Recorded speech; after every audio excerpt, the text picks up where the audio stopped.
On this edition of Independent Sources, Hail for Help, yellow taxi cab drivers call for government assistance as the value of the medallions plummets. And Beauty or Beast, an off-Broadway production, explores the life and love of a woman who was paraded as a sideshow freak.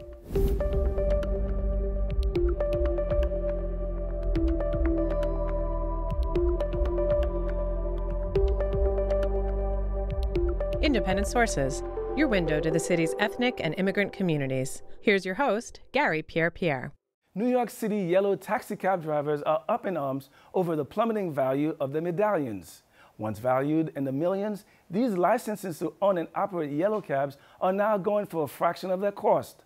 Advocates claim that's because of increasing competition from car services such as Uber and Lyft. This has left many drivers who rely on the resale of their medallions as a retirement fund of sorts in a lurch. They're now calling on Governor Cuomo and the Taxi and Limousine Commission for assistance. I sat down with medallion owner Marcelino Hervillas and Nicole Epstein of Gotham Government Relations, a firm that represents some of these medallion owners. We talk about the struggles many immigrants face when buying these licenses and how their devaluation is making many drivers reconsider retirement. Marcelino, you're a medallion owner. How much did you pay for it, and how much is it worth these days? Well, when I bought it back in 1990, I bought it for, I think it's 118, $120,000. Okay. And right now it's worth zero. It's worth zero? It has no value. Is it a yellow? It's a yellow taxi. What do you mean it has no value? Well, it has no value based on Melrose Credit Union repossessing medallion from other owners, which they want you to put your homes, your wife and kids signing into it. Really? And reason why they want to cover their loans. Mm-hmm. And so what are you going to do? Well, that's $1 million question. What can we do? Actually, the Tax and Limousine Commission in the city, it looks like they have abandoned us. They betray us. I mean, there's nowhere to be found. So we are asking for Governor Cuomo to step in, because actually it's really imminent, our dissemination. Mm-hmm. We can be destroyed by the end of this year. Mm-hmm. Thousands of us will be destroyed. Mm-hmm. And I don't think it's right that hardworking immigrants, which playing by the rules, and be abandoned and betrayed in this way. Our American dream down the drain. Mm-hmm. I don't think it is right. Sure. So Nicole, what can be done? What is being proposed? There is a lot that can be done. So back to your question on how much is the medallion worth. So in 2014, 2015, the medallion was selling for approximately $1.1 million. And back in March, this past March, it's been reported that the medallion was sold for $241,000. So we're talking about a substantial decrease. So now a big part of what's happening is that the TLC is not regulating fairly. So, take the yellow taxi industry, which is very heavily regulated. We're talking about a book this wide. And then you have, competitors like Uber coming into the market, no regulations whatsoever. So for example, every single yellow taxi ride that's out there, there's a 50-cent surcharge that goes directly to the MTA. So now you have Uber coming in with about 60,000 vehicles on the road, which is causing worse congestion. So what are you proposing, that there more taxis be added in Uber? So yeah, exactly. Well, not just Uber. We use Uber as a generic term for hell. Exactly. That's exactly it. So, things like the yellow taxi industry pays 50 cents for, every single ride to the MTA. They pay 30 cents every single ride to fund wheelchair accessibility. And then you have the yellow taxi industry slowly, basically being eliminated. And then what happens to those accessible vehicles? What happens? There's a lot of, inequalities that are going on in this industry overall. So the TLC needs to step it up and really, try to regulate to make this a fair and even playing fields. So what about the moratorium they're asking about on yellow taxi medallions? Is that going to help? Yeah, so right now what's happening is that these lenders are basically forcing medallion owners into foreclosure, because now they're saying, okay, every 3 years the medallion owners have to refinance their loans. So now they're saying, okay, you used to pay 4% interest. Even if you were paying your loans all on time, every time, now you're going to be paying 8% interest. Oh, if you can't do that, you're going to sign your house as collateral. Have your children be the co-signers. Take out life insurance, we'll take that too. So something needs to happen, because there's no cash flow value in this industry anymore. So the loans are more than what the medallions are even worth. So they're basically underwater, to use a term. Exactly. But Marcelino, I want to ask you, how much money can you make driving a cab daily? Is it still a lucrative profession? No, it's not anymore. Actually, I mean, at this. Give us a sense of how much you should make a day when you started and then now. Let's say, for example, 2 years ago, if I go to work the way I used to work, Monday only and Friday only, I used to work between 14 and 15 hours in those 2 days. And I used to book maybe $500 up to $600. A day or? A day. Okay. Right? That's only Monday and Friday. Any other day, around $400, I will say. Right now, for me to make $400 a day, I got to work like 14, 15 hours straight every day, 7 days a week also. And if I don't make that money, I'm underwater too. Because the minimum that we have to make at least $400 plus all the expenses that we have, and we're not making it. Have you thought about joining the competition, driving for the? Well, no, we can join. You can go anywhere. The problem is that how can you allow us from the talking to the about TLC in New York City? How can you allow someone else to do what I do with no license? Since they are not licensed, my rules doesn't apply to them. That's not a competition. It's a totally unfair competition. And that's what we're claiming on TLC to level the playing field.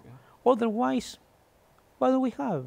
Let me ask you another aspect of this is that, from what I understand, that for a lot of drivers, these medallions were their 401k plan.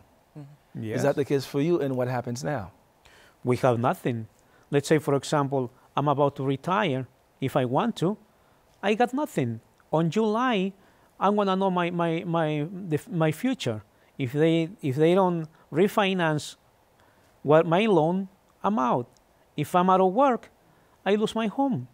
So everything that I work for 34 years of my life, working 60, 80 hours a week for years and years and never complain, only with the satisfaction of giving my kids a good education. For me, I didn't care. But I was thinking that at least one day when I get old, I can retire with dignity. And I say, I made it. Now my kids, they're going to have a great shot to the American dream. Me, I'm just doing what other immigrants have done it. Want to sacrifice for the well-being of the entire family. It's no more than that. So Nicole, what is the game plan? How the advocates are pushing the governor and the mayor to help these taxi drivers, which for years enjoyed a virtual monopoly in the city? So that's exactly, so there's a few things that we're trying here. So we've tried to talk to the TLC and to reach out to the mayor's office about, trying to make this more of a level playing field, make it so that everyone has to drive the same car or, the same freedom of choice that the Uber drivers might have. So, what we're hearing though really is not a lot. They kind of just put their hands up in the air and say it's free market. We always go back to them and say, well, that free market wasn't so free when you sold it for $1.1 million in 2014.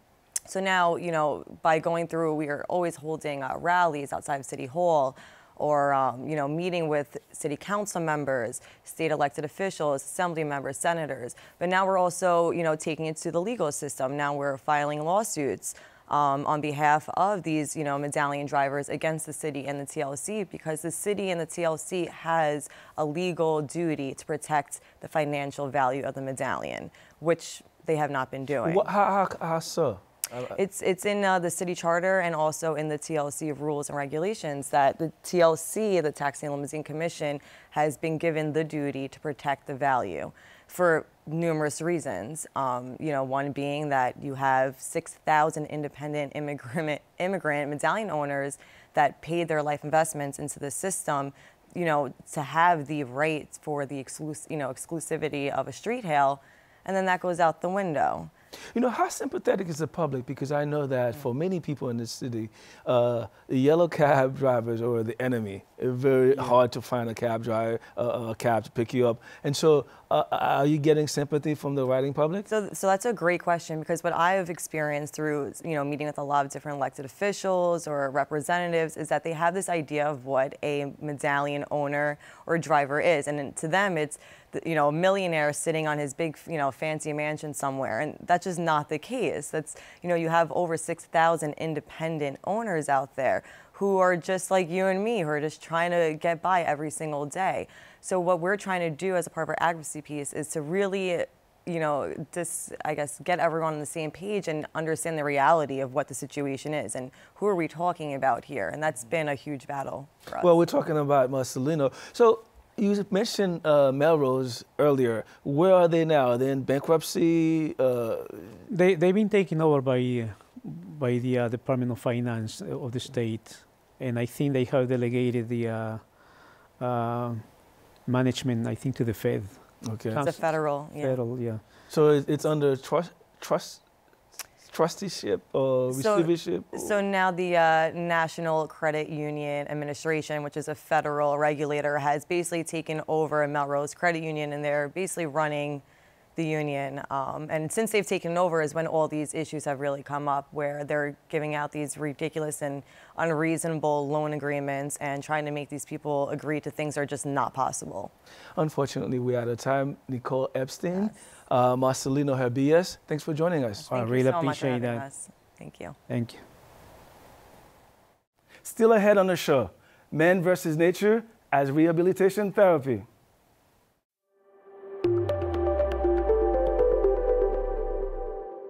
Thanks for staying tuned. Rewilding is an effort to help young men who've been incarcerated re-assimilate into their environment by immersing them in the outdoors. The creators of the program are quick to point out that they're not wilderness therapists, but have personal experience with the therapeutic powers of backpacking and climbing trips. I learned more about rewilding when I spoke with a program participant, Anthony De Jesus, and its creator, Jesse Spiegel, who joined us via Skype. Jesse, what is rewilding? Rewilding is an adventure program. It's a program that we formed to basically work with formerly incarcerated individuals and offer them an opportunity to join us on an adventure, to go out into the wilderness and have a variety of, rich adventure-related experiences, and to do it in a peer-to-peer setting. So the whole idea is that we invite young men our age to go on an adventure with us, just like we'd invite a friend to go on a road trip with us. And we try and remove, kind of innate hierarchical systems that are so common in, other wilderness therapy programs. And we really just try and do it like, we're young guys. Let's go do this. And, the idea is to go have an adventure, to have, intimate and genuine interactions, and to, just kind of share those experiences with one another and, grow, broaden horizons.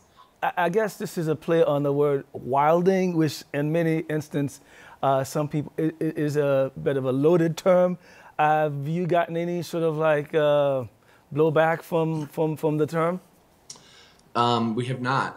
So rewilding, actually, we kind of repurposed the term. It's actually usually used in ecological communities, and it's the idea of when you take, our human influence out of an environment, how that environment returns to its natural state of being.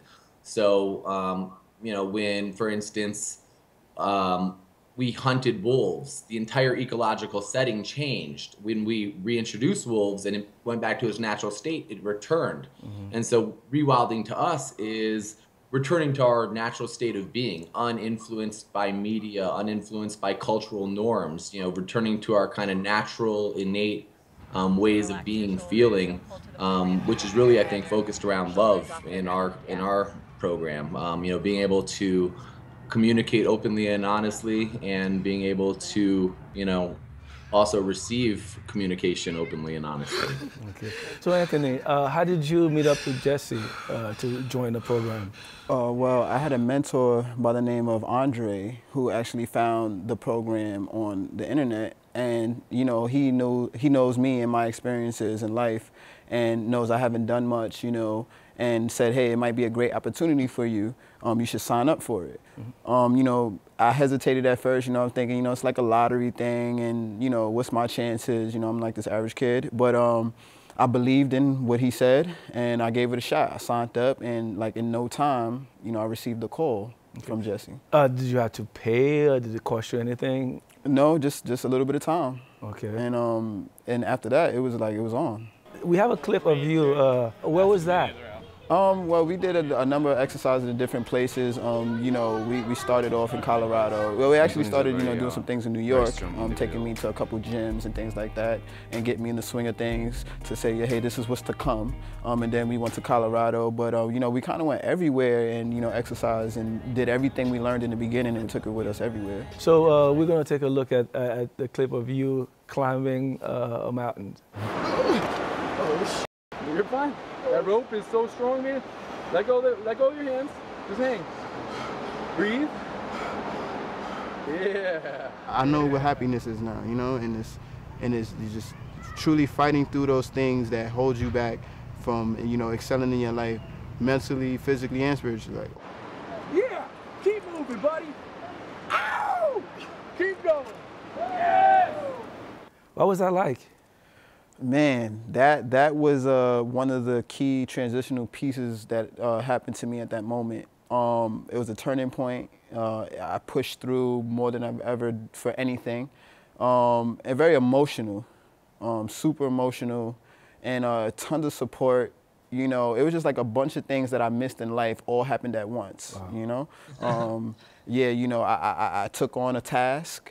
It was difficult, but I pushed through, I succeeded, and I had the support and the cheers and the love. So, usually that happens in a span of time, but that happened in one instant, so it was just completely overwhelming, and I didn't know how to feel, but it was a feeling, okay. And it eventually transformed into something great. Good. So, Jesse, what do you hope to get out of this film? What do you want people to get out of this film? I think first and foremost, what I hope to get out of this film is kind of what Anthony just described, which is, just individuals having amazing kind of life experiences. And the film is really a tool for us to be able to continue to do that. This all was born with a desire of me and a group of friends who wanted to start a retreat and wanted to be able to serve, not only people who could pay to come on adventures, but also serve a community that couldn't. And so we made this film as a way to kind of illustrate, what our program would offer and the benefits of it, so that we could, shine a light on what we're doing and gain support for it. Do you have funding for this project? So we don't currently have funding. We're working on it. The film is in post-production still, so it's not completed quite yet. Our goal is actually to turn this film into a television series, and we're already working with some producers in that effort. And so the idea is that, using the film, we're going to start this television show, and then, by having a, multi-episode, multi-season show, we'll be able to, on an ongoing basis, continue to subsidize the costs of operating our program, and then get, and cover the additional costs through grants and fundraising and similar, similar methods that are used by most nonprofits. Okay. So Anthony, tell us what happened. Earlier you said something very profound. You said, I've never done anything right. So what happened that led you to being incarcerated, and what are you doing these days? So, what led me to my, incarceration and, like group homes and foster homes, was just a number of things that many kids go through in my community, gangs, violence and things of that nature.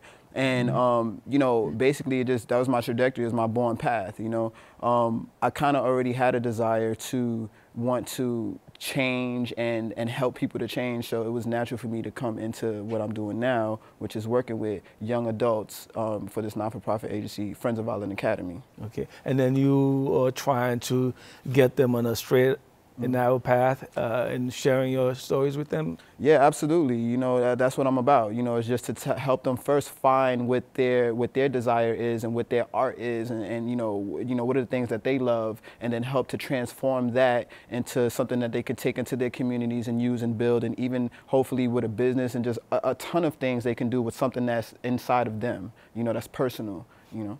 Do you feel the lure, the pull of that life still coming at you?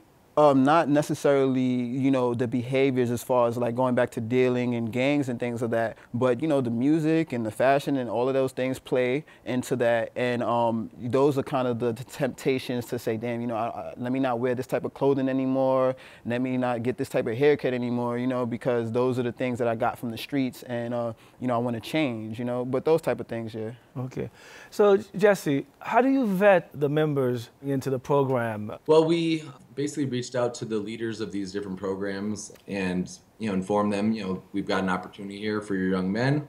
Would you please share this opportunity? We, you know, had, you know, video materials where they could kind of see what, you know, what was to come and what kind of opportunity, you know, this was. And then, you know, those leaders shared it with their groups, and, you know, of the, you know, 50 to 100 guys that they shared it with, there was between 1 and 5 individuals who were actually interested in, you know, in participating and going, and, you know, I mean, you know, the opportunity involved living in a van with a bunch of guys in small quarters, not showering a lot, you know, being, you know, getting dirty and, you know, climbing mountains. And so, you know, it wasn't necessarily appealing to everybody in the program. So we went down to New York and we just interview, you know, just sit down, meet with everybody. Talk about the experience, talk about the program. In the future, you know, so that was how we initially did it, just going down there, meeting the people. We had, you know, limited, you know, space. And so we, you know, we went and just talked to people. In the future, what we're doing is the programs are, you know, baking it into their program so that through succeeding in their program, you can qualify to participate in our program. And then we will be hosting groups instead of individuals. Anthony's, you know, trip was an individual experience, but, you know, it's not really feasible, you know, financially to do one-on-one experiences that same way. So in the future, we're going to be bringing out groups of 10 to 15 people, and then have, you know, peers, other individuals same age who are also participating in the same adventure with them. Unfortunately, we're out of time. Jesse Spiegel, Anthony De Jesus, thanks for joining us. Thank you. Thank you. When we come back, the politics of race and beauty explored in a play about a woman who was a sideshow freak.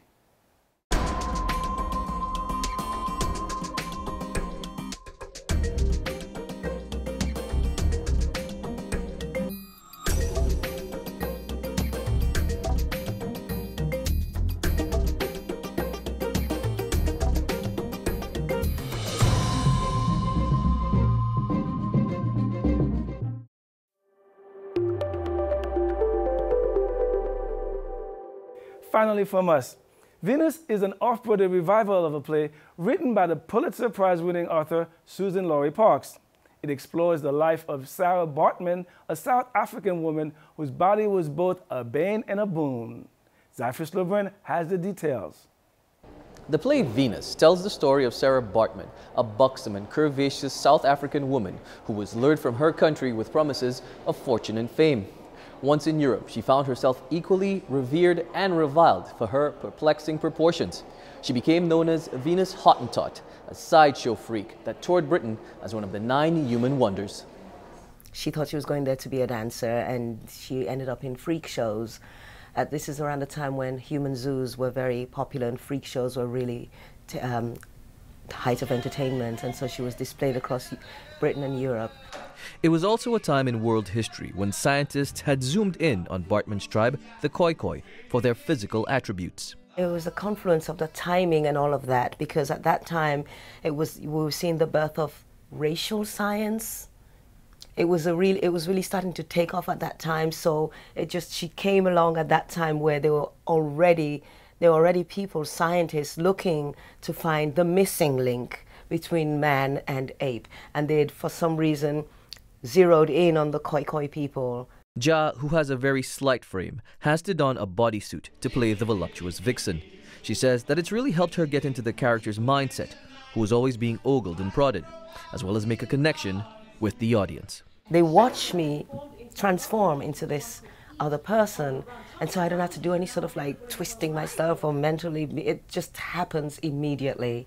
And it happened even when we were doing the fitting, where they put it on and they were doing tweaks and, you know, tweaking it and seeing what needed adjusting. And I remember just looking at it, feeling so outside of myself, because they're looking at me, talking about this body that was on me, but it wasn't me. And I said to Leah, I said, it's amazing. I didn't expect to go there that quickly. When this play premiered originally nearly 20 years ago, one of the criticisms was that it didn't properly examine the underlying racial overtones. Ja says the director Leah Bessonnet and playwright Suzan-Lori Parks didn't want the work to be about demonizing white people. It's all about bringing the love to the forefront that that Sarah wanted so badly. And she said, I don't want it to be about white people doing evil things. I want it to be about love. And you really feel that on the stage. And I think the payoff is that it's doubly devastating when, you know, it ends the way it does. But as the Brit found out after an encounter with a fan, the issues of racism and fetishizing the black body are very real for some of her American audience. She goes, and you know, and I just thought, as a black woman, you know, I feel like we just want to be seen and heard and loved. And then I saw this play, and then she started stammering and shaking, and then she couldn't speak, and then and I put my arms around her, and she just collapsed and couldn't speak. She was just shaking and crying, and I thought, oh, this, I didn't know, but this is what I'm doing. This is what I want. Not that I asked for it, but this is what's happening. And she was so, you know, she felt it spoke to her today, a 23-year-old girl in New York City, 2017. And I thought, okay, I'm doing my job. Venus runs through June 4th here at the Pershing Square Signature Center. Zyphus Lebrun, Independent Sources. That's our show this week. Thanks for staying tuned. Till next time, be independent-minded.